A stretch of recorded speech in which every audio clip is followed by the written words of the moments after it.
Hello and welcome to Fantasy Football Today in 5. I'm Chris Towers here, joined by Dan Schneier to break down Monday Night Football and to take a quick peek at the top waiver wire targets for Week 8. As always, if you want the full list of waiver wire targets along with the breakdown for every position, make sure you listen to the full episode of Fantasy Football Today on your normal podcast feeds. We will start with Monday's game between the Saints and Seahawks tonight, ask a couple of big questions, and honestly, it was such an ugly game. And really the prime we've talked a lot about this year how the primetime games have been mostly awesome. Not the case in week 7, which I guess is fitting for the way things went overall in week 7. But Saints won 13-10, and we'll start with their side of the game for our first big question, which is there any reason to have anyone on this team on your roster except for Alvin Kamara and Michael Thomas, I guess? Yeah, you can still roster Thomas because of the upside, as we talked about all throughout the offseason. He was good last year, even with Taysom Hill, so you can roster him. But other than that, there's really no reason. Even in two quarterback leagues, you can roster Jameis Winston, but in super flexes, maybe you can roster him because that's the situation. You need two quarterbacks, but you wouldn't feel comfortable starting him. Yeah, it's pretty bleak on that side. And I guess the only hope is that Michael Thomas comes back and they become a little bit more pass heavy. It's been a lot of Alvin Kamara, 20 carries for like 51 yards in today's game, a lot of games like that. But he did have 10 catches for 128 yards and a touchdown. So this was a big game for him. And I think we'll see more of that moving forward. I think Michael Thomas is pretty much the only hope for this offense. And well, I'll ask a similar question for the other side of the ball. Can you trust anyone on the Seahawks offense as a fantasy starter? DK Metcalf was lucky to hit the 184-yard touchdown, because if it's not for that, he had 2 catches for 96 yards with the touchdown on 5 targets. Tyler Lockett had 2 catches for 12 yards on 3 targets. Alex Collins had 35 yards on 16 carries, 1 catch for 9 yards. Can you trust anyone here as long as Geno Smith is the starting quarterback?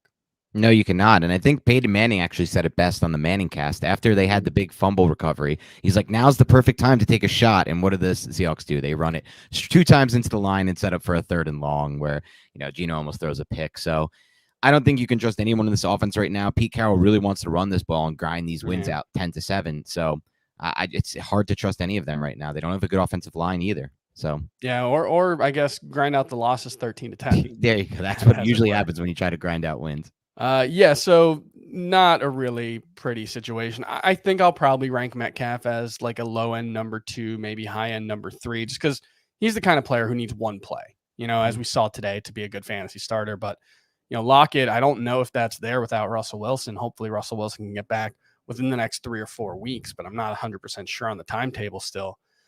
So let's move on to the top waiver wire targets. And, well, bad news, guys. It's not a great week on the waiver wire as well. We're getting a bunch of people back from bye last week, so hopefully that'll help. And we've only got 2, Las Vegas and Baltimore, on bye, so hopefully you don't need that much help. I will say if you're missing either Derek Carr or Lamar Jackson, I think Taylor Heineke's probably my top option. It doesn't sound like Ryan Fitzpatrick's going to be back. He's rushed for at least 40 yards in each of the last 3 games, including 95 in his most recent one.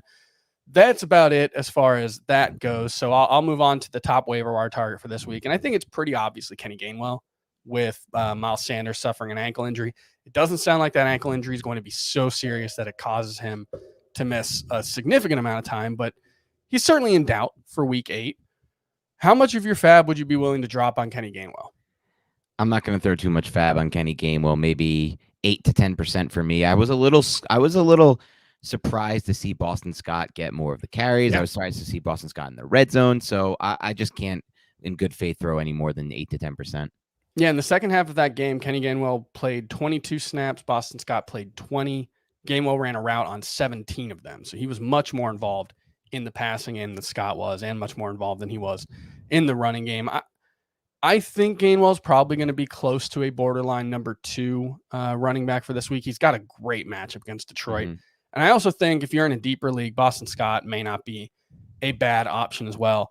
If you're looking for a wide receiver, would you rather have Rashad Bateman or Russell Gage on waivers this week? So I'd rather have Bateman. I know they're coming off similar weeks, or it really is one big play that defined their weeks, and target share dropped big time for Bateman. But I think that can jump back up, and especially if this injury continues to linger for Sammy Watkins, as they tend to for him. I think Bateman has more talent, and I'm trusting that passing game more.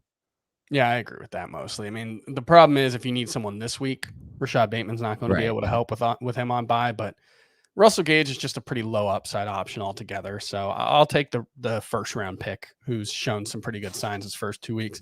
And we'll finish off just, would you be willing to add Brandon Bolden coming off a pretty solid game, or are you worried that Ramondre Stevenson may come back? They've been kind of wishy-washy on who's actually active in any given week. Yeah, Bolden saved the week for me this week, so I'm really happy for him, and I like him a lot. Nice. But it's Bill Belichick. I'm not going to get too excited. I'm not going to count on him for the rest of the season. So I'd add him, but I wouldn't start him unless you're desperate, like I was. Yeah, I think that makes sense. All right, that's going to do it for fantasy football today. In 5, for more on the waiver wire, make sure you check out Fantasy Football Today, the full podcast, and your regular podcast streams. Go ahead and leave us a 5-star review on Apple, Spotify, or anywhere else you get your podcasts. And we'll see you tomorrow. Bye.